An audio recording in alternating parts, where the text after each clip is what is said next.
Salut à toutes et à tous. Bienvenue sur Pharmaplante. Si vous êtes nouveau sur cette chaîne, merci de vous abonner si vous découvrez notre chaîne. Aujourd'hui, nous allons parler de la veuve pleureuse dont le nom scientifique est le Polyalthia longifolia. Quelles sont les origines de cette plante? Le Polyalthia longifolia est une plante originaire d'Inde et de Sri Lanka. Cet arbre de forme conique se retrouve aussi en Afrique.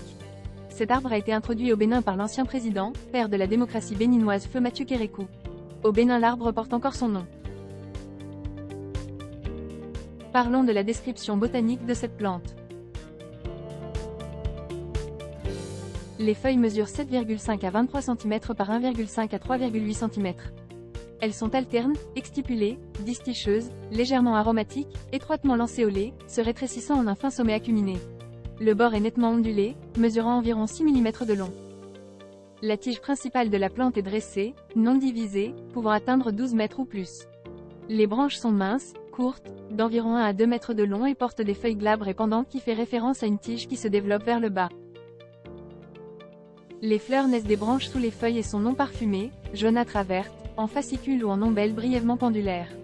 Les sépales sont larges, triangulaires, les pointes réfléchies.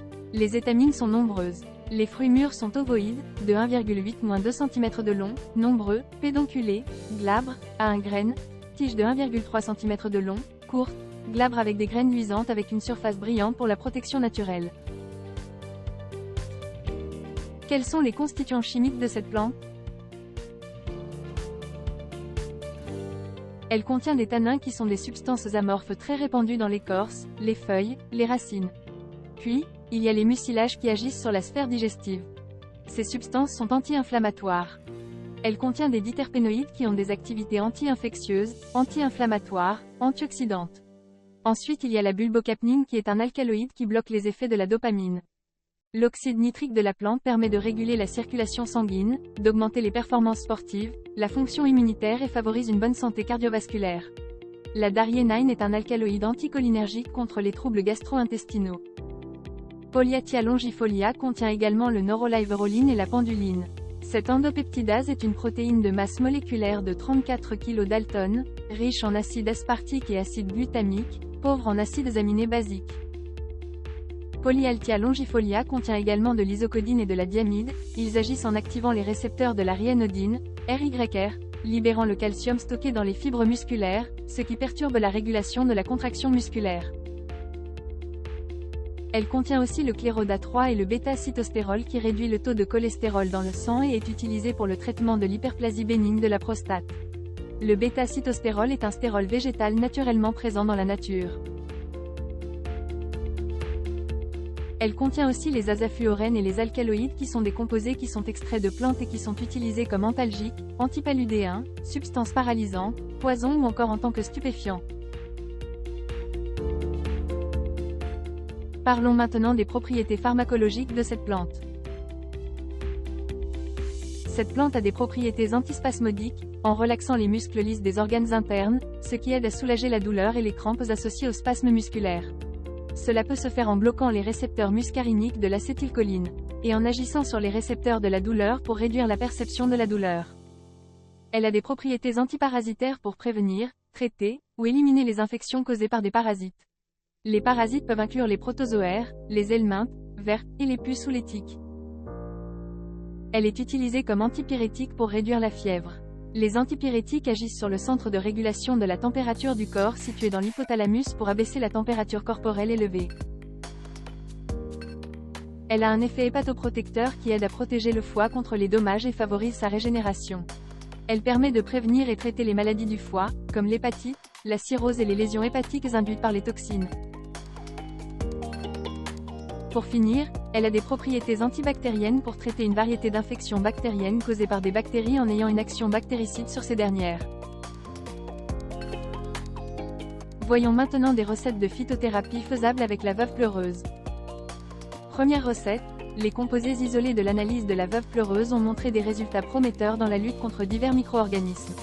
Elle a montré une certaine efficacité comme les antibiotiques standards. Pour bénéficier de ces propriétés, faites une décoction ou infusion des feuilles, 30 g pour 900 ml d'eau et boire 1 à 3 cuillerées à soupe par jour. L'extraction de l'huile des graines de Polyalthia longifolia, ou veuve pleureuse, implique le nettoyage et le broyage des graines, suivi de l'application d'un solvant ou d'une pression pour extraire l'huile. L'extraction peut se réaliser aussi par hexane ou par un solvant. L'huile est indiquée contre les fractures osseuses. Pour continuer avec l'huile, les fleurs de Polyalthia longifolia sont utilisées en parfumerie pour leur fragrance distinctive et agréable, extraites principalement par distillation à la vapeur ou extraction par solvant. Les huiles essentielles obtenues sont intégrées dans des parfums.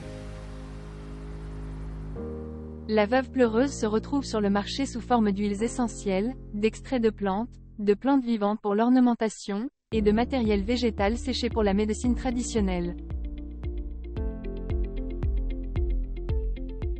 Nous allons finir en parlant de la toxicologie de cette plante.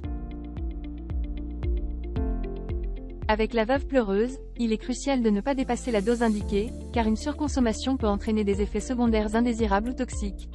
Il est également important d'éviter l'administration concomitante avec des médicaments conventionnels, car cette plante peut interagir avec ces médicaments, modifiant leur efficacité ou augmentant le risque d'effets secondaires.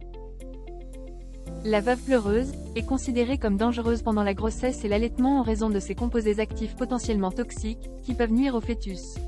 De plus, cette plante ne doit pas être utilisée chez les enfants de moins de 6 ans, car leur système immunitaire et leurs organes en développement peuvent être particulièrement sensibles aux effets des substances de la plante. Merci d'avoir regardé cette vidéo sur la Polyalthia longifolia, aussi connue sous le nom de veuve pleureuse. Si vous avez trouvé cette information utile, n'oubliez pas de liker, de vous abonner à notre chaîne et d'activer la cloche de notification pour ne manquer aucune de nos prochaines vidéos. Si vous avez des questions ou des commentaires, laissez-les ci-dessous, nous serons ravis de vous lire. À bientôt pour une nouvelle vidéo.